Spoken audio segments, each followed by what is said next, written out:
بسم اللہ الرحمن الرحیم، شروع اللہ کے نام سے جو بڑا مہربان اور نہایت رحم کرنے والا ہے۔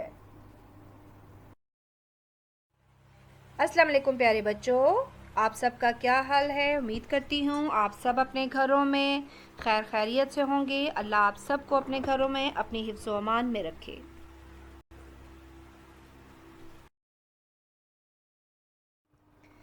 جی پیارے بچوں، کل ہم نے جو سبق پڑھا تھا اس کا نام چاند تھا، اور ہم نے بہت تفصیل سے اس کے بارے میں بات بھی کی تھی۔ امید کرتی ہوں کہ آپ نے گھر میں ایک دو دفعہ اس کو بہت اچھے طریقے سے پڑھا ہوگا اور مشکل الفاظ بھی دہرائے ہوں گے۔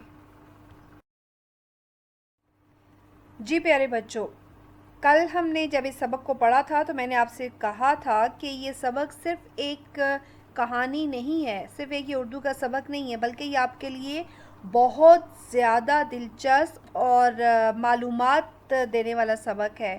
اور معلومات کس کے بارے میں دی گئی ہیں سبق کے اندر؟ چاند کے بارے میں۔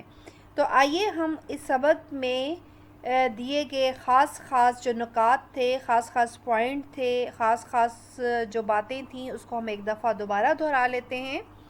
یہ دیکھیے آپ کے سامنے اسکرین پہ دیے ہوئے جملے آ رہے ہیں، یہ سارے آپ کے سبق کے اندر سے لیے گئے ہیں، جو آپ کے لیے سمجھنا اور دہرانا بہت ضروری ہے۔ جی، سب سے پہلے ہم نے کل جس بات کو کلاس کے اندر ڈسکس کیا تھا، سمجھنے کی کوشش کی تھی، وہ یہ تھا کہ چاند کی اپنی کوئی روشنی نہیں ہوتی، جب سورج کی روشنی اس پر پڑتی ہے تو وہ روشن ہو جاتا ہے۔ دوسرا جو ہمارا نقطہ تھا یا دوسرا جو پوائنٹ تھا وہ تھا کہ چاند زمین کے گرد گردش کرتا ہے اور زمین سورج کے گرد کرتی ہے۔ نمبر 3 جو سب سے خاص بات اس سبق میں بتائی گئی تھی کہ کبھی کبھی ایسا ہوتا ہے کہ زمین چاند اور سورج کے درمیان آ جاتی ہے، اور جب ایسا ہوتا ہے تو زمین کا سایہ چاند پر پڑتا ہے، بالکل ویسے ہی جیسے ہمارا سایہ زمین پر پڑتا ہے۔ اور سب سے آخری اور اہم بات جو اس سبق کے اندر بتائی گئی تھی کہ جب زمین چاند اور سورج کے درمیان آ جاتی ہے تو چاند روشن نہیں ہوتا، اور اس وقت ہم کہتے ہیں کہ چاند کو گرہن لگ گیا ہے۔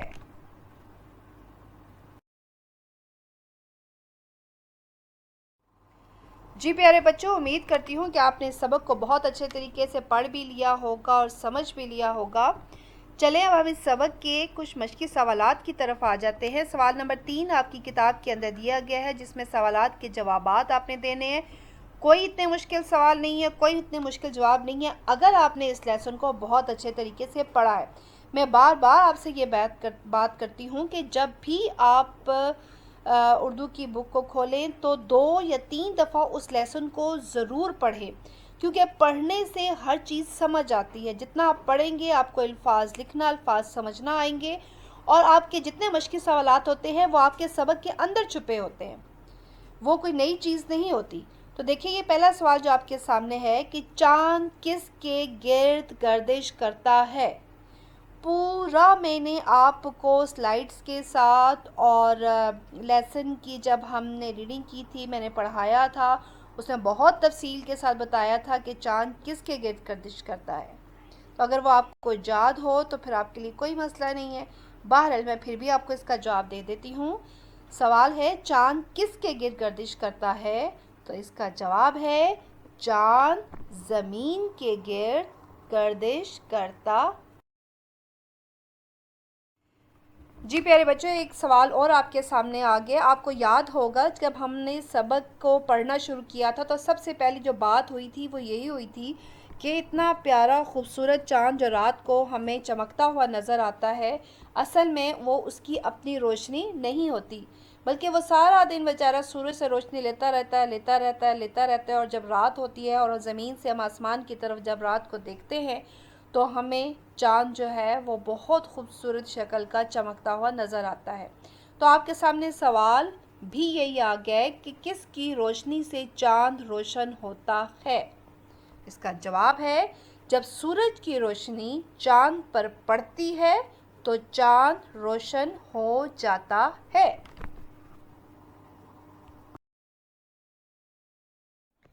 جی، سوال نمبر 3 پر ہم آ جاتے ہیں، جو آپ کی بک کے اندر مشقی سوالات میں سے آخری سوال بھی ہے۔ اور سوال بڑا خاص ہے، یوں سمجھ لیں کہ اس پورے لیسن کا جو نچوڑ تھا وہ اس سوال کے اندر تھا، اور یہ بہت معلوماتی سوال بھی ہے، آپ کو ویسے بھی اس کے بارے میں پتہ ہونا چاہیے۔ انشاءاللہ آپ یہ لوگ سائنس میں بھی پڑھیں گے، لیکن میں نے آپ کو بتایا تھا اس کے بارے میں کہ بعض دفعہ ایسا ہوتا ہے کہ جب سب جو ہیں زمین جو ہے وہ سورج کے گرد گھوم رہی ہوتی ہے، چاند زمین کے گرد گھوم رہا ہوتا ہے، لیکن کبھی کبھی ایسا ہوتا ہے کہ زمین جو ہے وہ چاند اور سورج کے درمیان میں آ جاتی ہے۔ تو جب زمین چاند اور سورج کے درمیان میں آ جاتی ہے تو ہمیں چاند کی روشنی زمین پر نظر نہیں آتی، زمین سے جب ہم اوپر دیکھیں تو ہمیں وہ چاند اس ٹائم روشن نظر نہیں آتا۔ تو سوال بھی آپ کے سامنے بچوں یہی ہے کہ جب چاند روشن نہیں رہتا تو ہم کیا کہتے ہیں، یعنی اس وقت چاند کی جو حالت ہوتی ہے، ظاہر چاند روشن نہیں ہے تو چاند تو کالا کالا ہو جائے گا، اور کالے آسمان پر رات کے وقت کالا چاند تو نظر نہیں آئے گا نا، تو اس ٹائم کی حالت کو ہم کیا کہیں گے؟ سوال میں دوبارہ دہراتی ہوں، جب چاند روشن نہیں رہتا تو ہم کیا کہتے ہیں؟ تو بہت آسان سا اس کا جواب ہے، اگر آپ کو میری وہ باتیں یاد ہوں اور آپ نے سبق کو پڑھا ہو تو اس کا جواب ہے کہ جب چاند روشن نہیں رہتا تو ہم کہتے ہیں کہ چاند کو گرہن لگ گیا ہے۔ جی پیارے بچوں، آپ کا سبق یہاں ختم ہو گیا ہے، تینوں سوالات کے جوابات بھی میں نے آپ کو بتا دیے ہیں، اور میں امید کرتی ہوں کہ سبق آپ کو بہت اچھے طریقے سے سمجھ آ گیا ہوگا، اور اس چیز کی بھی امید کرتی ہوں کہ نہ صرف اس کام کو آپ اپنی کاپی پہ کریں گے بلکہ اس کو بہت اچھے طریقے سے یاد بھی کریں گے، لیکن سمجھ کر۔ اللہ تعالیٰ آپ کا حامی و ناصر ہو۔ اللہ نگہبان۔